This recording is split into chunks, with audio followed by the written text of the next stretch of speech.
Bonjour à toutes, bonjour à tous et bienvenue dans Tech24. Et si vous passiez vos vacances dans l'espace? De Jeff Bezos aux startups, ils sont nombreux à mettre le tourisme spatial en orbite et vous proposent même des stages de préparation. Vous verrez, c'est étonnant.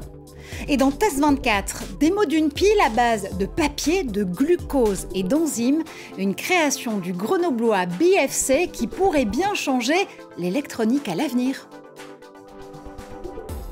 Et c'est le jeu vidéo qui fait fureur en Irak. PUBG comprenait Players Unknown's Battlegrounds, un jeu de survie comme un nouveau terrain investi par une jeunesse irakienne en pleine désillusion. Reportage.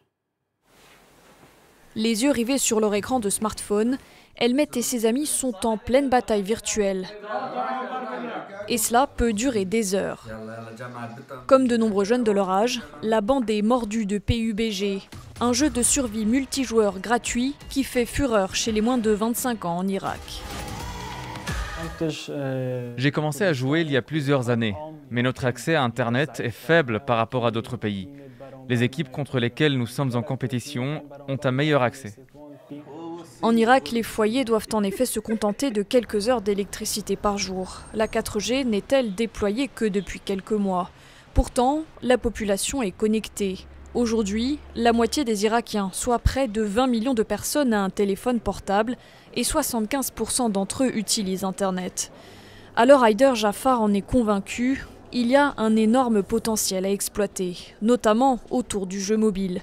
Dès 2011, il envisage de créer une fédération irakienne des sports électroniques. Il lui aura fallu 10 ans pour y parvenir. Selon lui, les mentalités commencent à changer.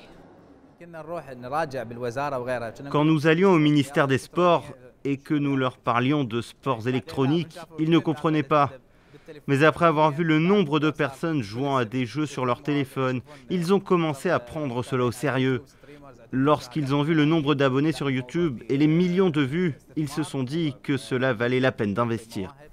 Mais dans un pays ravagé par plusieurs décennies de guerre, l'engouement suscité par PUBG a parfois du mal à passer. Pour certains, le jeu incite à la violence. Il y a 2 ans, les députés irakiens ont même tenté de l'interdire. En vain.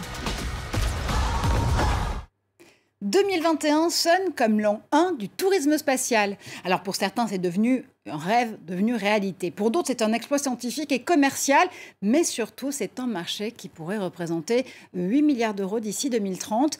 Guillaume Gralet est avec nous pour décrocher son ticket pour l'espace. Hello Guillaume. Bonjour Marjorie. Alors on va s'arrêter sur le cas de Jeff Bezos qui va jouer les cobayes de luxe avec son frère pour sa propre société Blue Origin. Il s'apprête à décoller le 20 juillet prochain à bord de New Shepard depuis un désert texan. Oui Marjorie, et si tout se passe bien, eh bien, il faut imaginer une fusée qui décolle à la verticale et dont une capsule va se séparer, environ 75 km de hauteur, avant de dépasser la ligne Kármán. Vous savez, c'est à 100 km au-dessus de nos têtes, c'est ce qui sépare l'atmosphère terrestre de l'espace. Et les passagers pourront alors flotter en apesanteur durant 3 minutes, ça risque d'être très poétique, et observer la courbure de la Terre. Pendant ce temps-là, la fusée redescendra pour se poser doucement sur une piste, toujours à la verticale, et la capsule entamera elle-même une chute libre pour revenir vers la Terre. Elle sera freinée par 3 grands parachutes et des rétrofusées avant d'atterrir dans le désert. En réalité, c'est extrêmement prometteur, mais il y a d'autres projets. Il y a notamment un projet de l'entreprise SpaceX, vous savez, qui a été co-créé par Elon Musk, qui lui veut nous envoyer sur Mars à partir de 2025.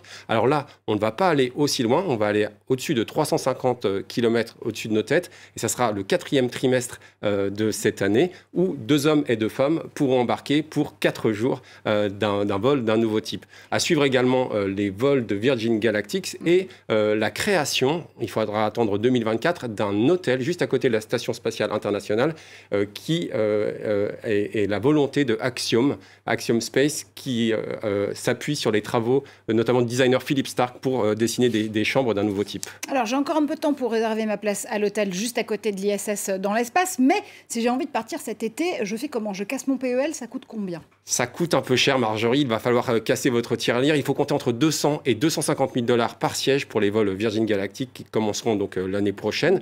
Mais les prix peuvent aller beaucoup plus haut. Vous savez, un riche industriel, il a dépensé pas moins de 28 millions de dollars pour embarquer avec Jeff Bezos et son frère à bord de The New Shepard. Ceci Ceci dit, j'imagine que quand on est un touriste spatial, on ne reste pas les bras croisés dans sa navette. On nous propose aussi des expériences scientifiques. Oui, et ce sera notamment le cas de Kelly Gherardi. Vous savez, c'est une chercheuse américaine à l'Institut international en sciences aéronautiques et qui, à bord d'un vol Virgin Galactic, a expliqué qu'elle allait plancher sur la dynamique des fluides ou encore l'effet de l'espace sur notre corps humain. Et ce qui est assez rigolo, c'est qu'on va pouvoir suivre ces aventures sur TikTok ou encore Instagram. Et puis, il y a une autre aventure dont je voulais vous parler, Marjorie, qui est née dans l'Hérault, en France. Elle s'appelle Céleste. L'idée, c'est d'aller un peu moins loin, seulement à 25 km au-dessus de la surface terrestre, et pour observer ce qu'on appelle la stratosphère. Ça sera à partir de 2024. Ce que je trouve très intéressant dans ce projet qui est soutenu par l'ESA, c'est qu'on va pouvoir, dans un voyage qui pourra durer plusieurs mois, observer l'Arctique, se prêter aussi à des expériences, des observations scientifiques et observer, avant de nous envoyer en l'air, à quel point notre planète est belle et a besoin d'être protégée. Et vous ne croyez pas si bien dire, parce que pour prendre ses vacances dans l'espace, eh bien, il faut suivre désormais une formation. Vous l'avez compris, ces expéditions spatiales s'ouvrent doucement au public. La société Orbit souhaite donc les former à pouvoir justement décoller en toute sécurité. On va attacher nos ceintures et surtout rejoindre le cofondateur de cette société. Bonjour Nicolas Gaume. Bonjour. Alors vous avez co-créé Orbit. L'idée c'est donc de proposer des séances d'entraînement destinées à préparer les civils à effectuer ces séjours dans l'espace. Concrètement, combien de temps ces stages durent-ils? Et puis surtout, comment est-ce qu'on s'entraîne physiquement au sol avant d'aller dans l'espace? Alors, il y a une variété d'expériences spatiales. Vous avez des vols suborbitaux qui sont une exposition à la lisière de l'espace pour quelques dizaines, vingtaines de minutes dans certains cas. Vous avez des vols véritablement plus long. Et aujourd'hui, SpaceX, par exemple, a commercialisé un tour de la Lune qui va prendre plusieurs jours. Donc, c'est pas du tout le même type de formation. L'objectif que Orbit suit, c'est d'être capable de former toutes ces variétés. Donc, ça peut être quelques semaines pour des vols suborbitaux et de plusieurs mois pour des vols plus longs comme ces vols spatiaux à la périphérie de la Lune ou au-delà de vols dits orbitaux, au-delà de la frontière de l'espace. Alors justement, Nicolas, quels sont les entraînements physiques auxquels vont se prêter les stagiaires? Et je crois qu'il y a aussi une expérience de la méditation et de la possibilité de se nourrir dans l'espace. Ce qu'Orbit va faire au-delà des stages de formation que nous ouvrons dès cette année. Et nos premiers stages sont des stages d'orientation. C'est l'année 1 du tourisme spatial. Nos premiers objectifs, c'est d'arriver à sensibiliser sur les différentes expériences qui peuvent exister aujourd'hui, de préparer les stagiaires qui vont nous faire confiance à bien appréhender des vols 0G, des vols avec forte gravité, de comprendre un peu qu'est-ce que c'est en les expérimentant avec les moyens qu'on a de les simuler sur Terre. On peut faire des vols 0G avec des avions qui font des paraboles dans lesquels pendant quelques secondes, vous allez être en chute libre, exactement comme vous le seriez dans l'espace, dans une durée plus longue. Et vous allez vivre aussi, à l'inverse, des avions qui vont faire des piquets ou des avions d'acrobatie, des sensations qui sont celles que vous avez au décollage d'un véhicule spatial à 4G, 5G. Donc cet environnement-là, effectivement, amène aussi à une préparation psychologique, à un moyen de gérer son stress. C'est pour ça qu'on va faire des ateliers dans ce premier stage de 3 jours et 4 nuits de méditation. Des tas de choses d'ailleurs qui seront utiles au-delà du monde spatial.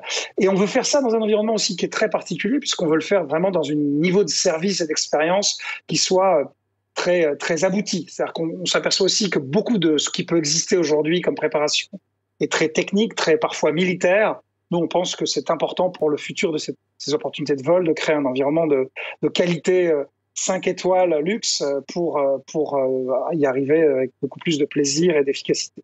Plaisir et efficacité si vous le voulez, mais est-ce qu'on sera aussi bien préparé que des astronautes à la fin de ces stages? Et puis surtout, ça veut dire quoi? Ce sont des brevets, des diplômes pour pouvoir ensuite voler à bord de Blue Origin, SpaceX, Virgin Galactic. Est-ce que vous travaillez concrètement avec ces entreprises-là? Alors, on travaille avec toutes les entreprises spatiales et évidemment, notre objectif, c'est d'avoir des formations qui soient extrêmement rigoureuses, très en pointe. Sans doute veut-on d'ailleurs être beaucoup plus même en pointe que la plupart des offres existantes.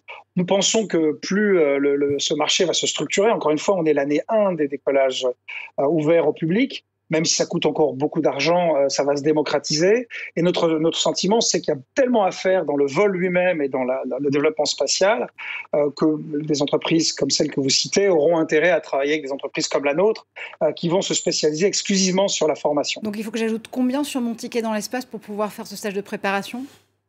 Alors, ça sera un pourcentage très infime d'un vol, parce que les vols coûtent cher, mais ça sera l'équivalent alors, tout dépend des stages qu'on a. Le stage que nous ouvrons aujourd'hui, le stage d'orientation qui va en 4 jours vous donner un panorama très, très exhaustif des vols et grosso modo, aujourd'hui, que je ne fasse pas de bêtises dans mes calculs, mais à pratiquement moins d'1% du vol du prix du billet. Donc, c'est vous dire que c'est très infime. Faites le calcul vous-même, j'ai bien compris. Merci infiniment à Nicolas Gaume et on se dit à très bientôt pour suivre justement le développement du tourisme spatial. Et tout de suite, c'est TES 24.